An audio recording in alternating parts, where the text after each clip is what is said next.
नमस्कार दोस्तों, स्वागत है आज के वीडियो में। आज हम आपके सामने उत्तर प्रदेश की एक प्रसिद्ध लोक कथा का वर्णन करने जा रहे हैं, जिसका शीर्षक है जगन्नाथ की कृपा।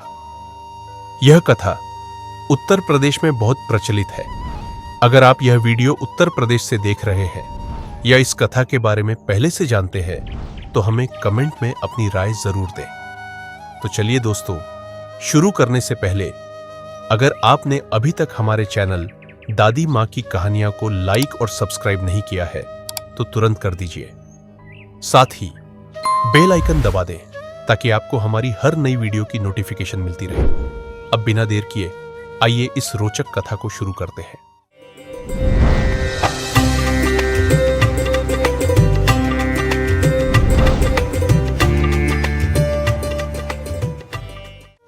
जगन्नाथ की कृपा एक चमत्कारी कथा।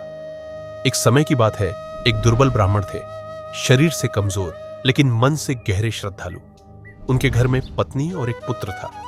गरीबी ऐसी कि रोटी भी तौल तौल कर मिलती। दिन भर मांगो तो केवल एक कटोरी भर, रात भर मांगो तो भी उतना ही। ब्राह्मणी वह थोड़ा सा आटा बटोर कर रोटियां बनाती।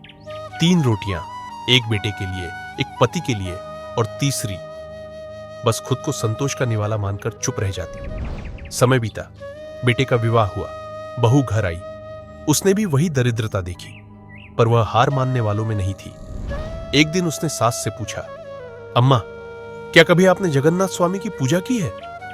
सास बोली, बहू, यहां तो जैसे कोई सनीचर बैठा है, जो बनाओ 3 ही रह जाती है, पूजा की कहां फुर्सत। बहू ने कहा, तो अब समय है कि सनीचर को हटाकर जगन्नाथ को बुलाया जाए।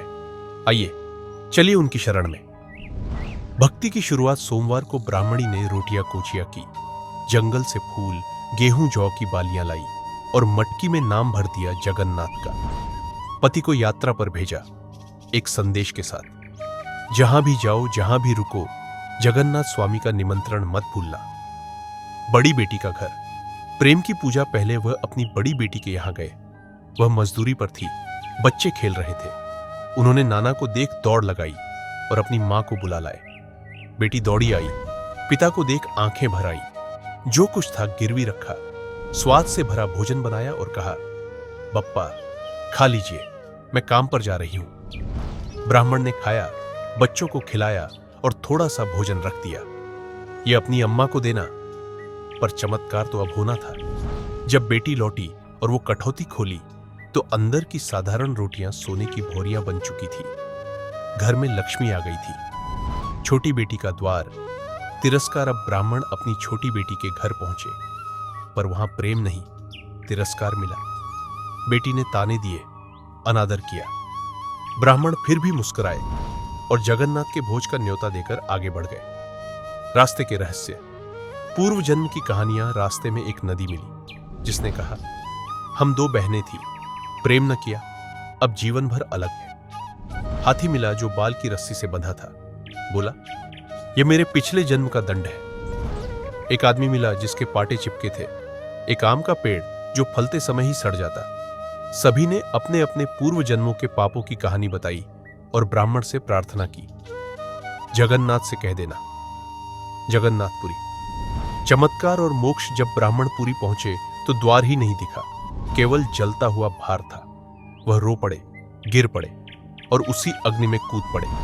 तभी स्वयं जगन्नाथ प्रकट हुए, बोले, मैं ही तेरा स्वामी हूं। ब्राह्मण ने अपनी भूलों की क्षमा मांगी। जगन्नाथ ने कहा, 5 बेंत तुझे मारे हैं, अब लौट जा। वापसी। ज्ञान और मुक्ति वापसी में वह अंधा, बहरा, गूंगा हो गया। तब वही जगन्नाथ ब्राह्मण रूप में आए और बोले, तू कुछ तो भूल गया है। ब्राह्मण को याद आया, हां, सबके संदेश भूल गया। जब फिर से वह गया और सबके संदेश कहे तो जगन्नाथ ने कहा, जिनके संदेश तू लाया उन्हें भी 5-5 बेत मार देना और अक्षत छिड़क देना, सभी मुक्त हो जाएंगे। अंतिम शिक्षा। जिसने अपनाया प्रेम, उसी को मिला वरदान। बड़ी बेटी को आशीर्वाद मिला, छोटी को पहले दंड और फिर क्षमा। जब वह वापस लौटा, उसका घर वैभव से भर गया। जगन्नाथ के नाम से भोज किया गया, जिसमें सब आए। पर जब छोटी बेटी को परोसा गया, उसके पत्तल में राख और मिट्टी आई। उसने फिर पिता को दोष दिया। ब्राह्मण ने फिर जगन्नाथ से कहा, प्रभु, इसे भी क्षमा कर दो। 5 बेत मारे गए, अक्षत छिड़के गए और फिर वो भी सुखी हो गई। जो प्रेम करेगा, सेवा करेगा, श्रद्धा रखेगा, उसी को मिलेगा प्रभु का प्रसाद। जैसे ब्राह्मण का जीवन बदला, वैसे ही बदले हर उस इंसान का भाग्य जो सच्चे मन से भक्ति करे। सर्वे भवन्तु सुखिनः, यही है इस कथा का सार।